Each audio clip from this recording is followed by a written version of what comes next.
Okay, for our second example, we have a beam. Puro vertical forces ulit yung nag-act. We have a pin at A and a roller at B. So ganun pa rin yung problem natin. Okay, since sabi 3.5 to 3.13 solve or determine the reaction at the supports for the beam. Okay, so let's also determine the reactions. First, let's draw a free body diagram.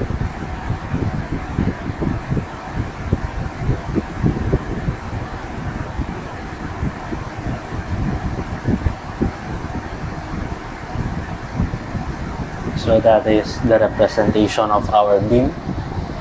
Okay, so at point A, we have a pin support. So when we have a pin support, we have a vertical reaction and a horizontal reaction. So reflect ko lang siya sa ating free body diagram. So we have a vertical and a horizontal reaction. And then we have 100 kilonewton dito. External force.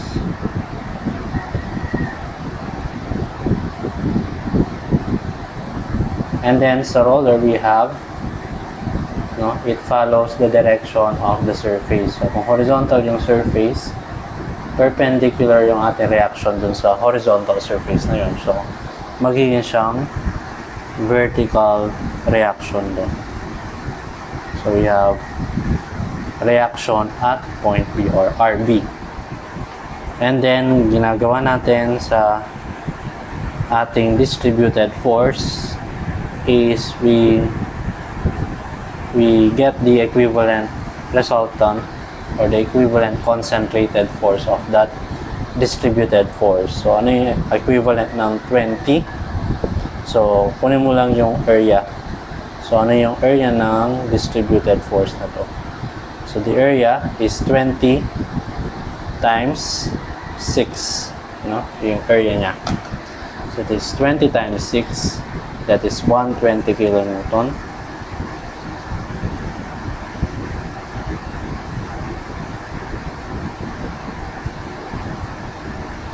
Okay.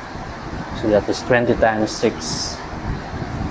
So, lagyan natin ng distance. Importante yun. So, ang distance nito, from point A hanggang dun sa 100 kilonewton na force. Wait. That is 3 meters. Okay. And then, from 100 to 120, ano yung distance na yun? So, 3 meters, ito, galing dito hanggang doon. Okay? So, saan ba nag-a-act si 120? Nag-a-act si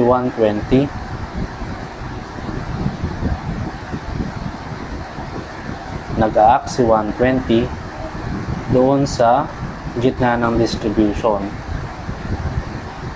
So, yung gitna nito,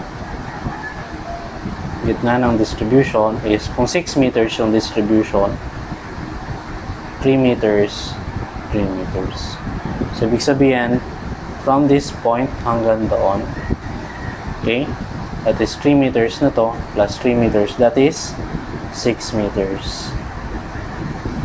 And then, from this point hanggang dito, from this point hanggang dito, that is 3 meters then. Okay.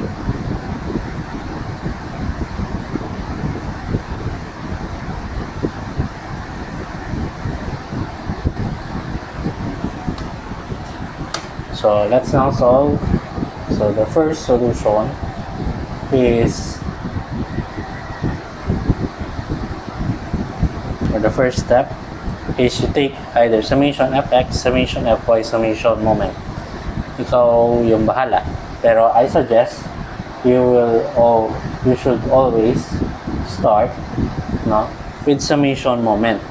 Pero in this case, No, since wala na namang horizontal forces na nag-a-act, so I can, just like example number 1, I can use summation fx muna. Okay? To reflect that RAH will be 0 kasi wala naman siyang isusupport on the horizontal side of the body kasi puro vertical forces yung naka-apply sa ating body. So this means 0 na to. Okay? So the next step ito na is summation moment. Either at point A, pag nag-moment ka sa A, mawawalan ng moment si RAV and si RAH, which is equals to 0 din naman, so wala din namang kwenta masyado yon. Or at point B, pwede din naman. Kasi pag nag-moment ka sa B, okay, mawawalan ng moment si RB and si RAH kasi kung titingnan natin, diretso yung line na to hanggang B. Okay? So that means yung RAH will also have 0 moment about B. Okay, so mag-summation moment at A na lang ako. Taking clockwise positive. So, ang lilitaw sa akin solution is si RB lang. Okay? Lilitaw din si 120. Lilitaw din si 100. Si RAV is hindi lilitaw, si RAH is hindi lilitaw. Pero again, RAH is 0 na. So, yan. So unahin ko nang isulat si RB. Si RB, yung moment niya about A. So if hahawakan ko yung ruler at point A and then follow ko yung direction kay B, no? So mangyari is magro-rotate siya in a counterclockwise manner. That is negative RB times distance niya papunta sa A, that's 3 plus 6 plus 3, that is 12 meters. And then we have 120, which is at this side. Okay, nandito yung 120. So if hawakan ko yung ruler at point A and then follow ko yung direction yung 120, so magro-rotate siya in a clockwise manner, so that is plus 120 times distance niya from this point hanggang A, no? Hanggang A, so yung distance niya hanggang A is 9 meters.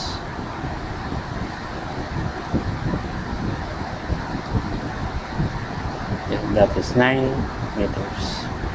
Si 100 naman, distance siya hanggang A is 3 meters.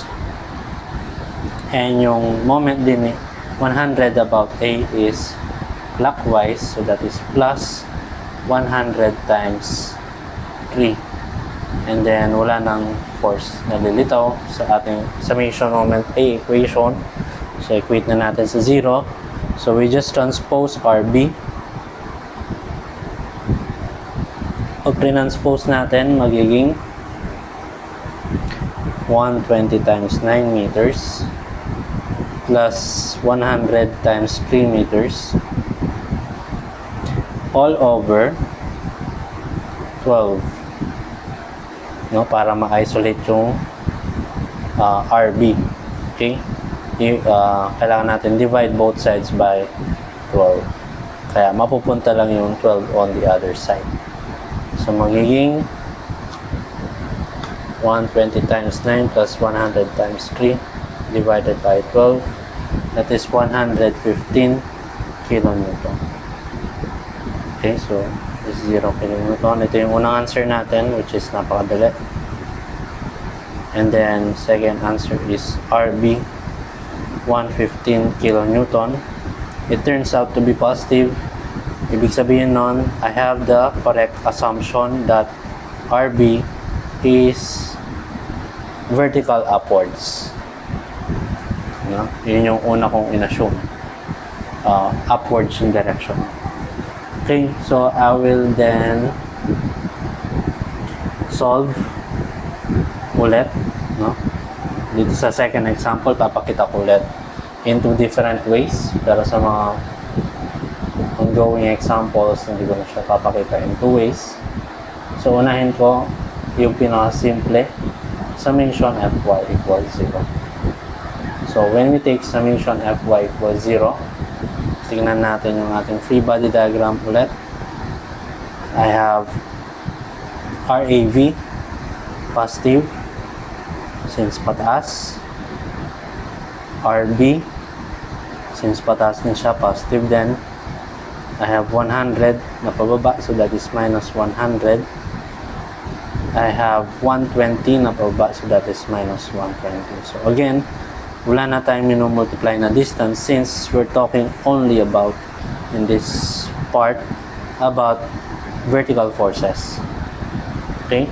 So nauna natin si RB, we substitute. So we have RAV plus 115, okay, minus 100 minus 120.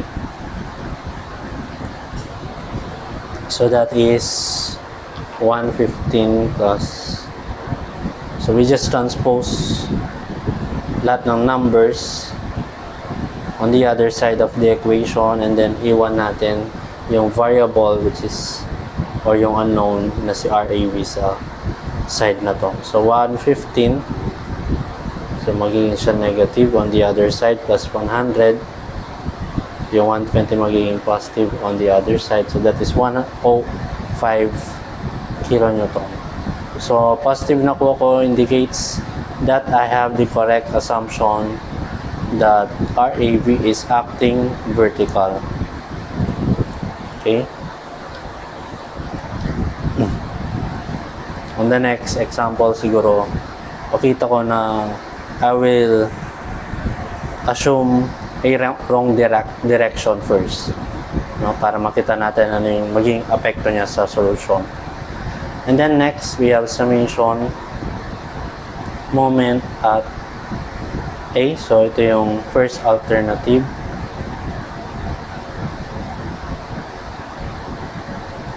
Ito is prone siya since itong 115 na to galing siya sa nauna nating answer. So prone siya, if nagkamali ka sa RB, magkakamali ka na sa RAV. Pero kapag nag-summation moment at B ka, no, summation moment at B, no, mag-moment ka at this point, okay, so mawawalan ng moment si RB.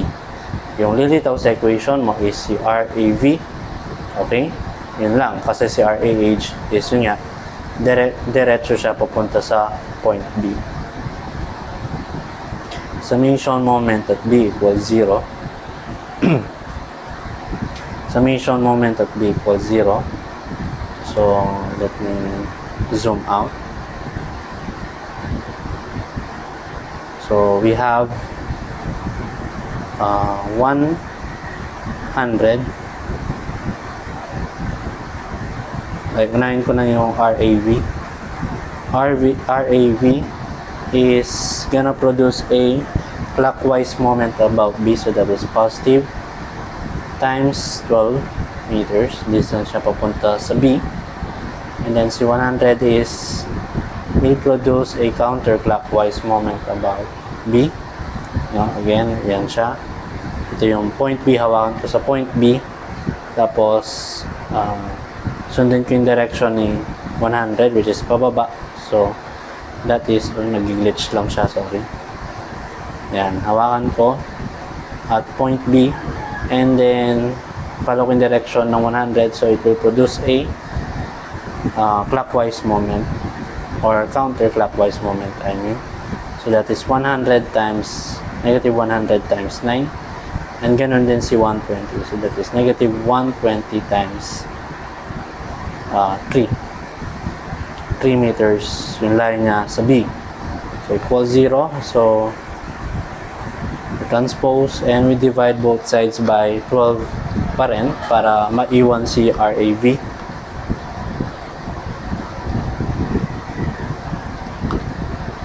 So nakuha ko is 105 kilonewton. Sakto. So, either second alternative or first alternative solution.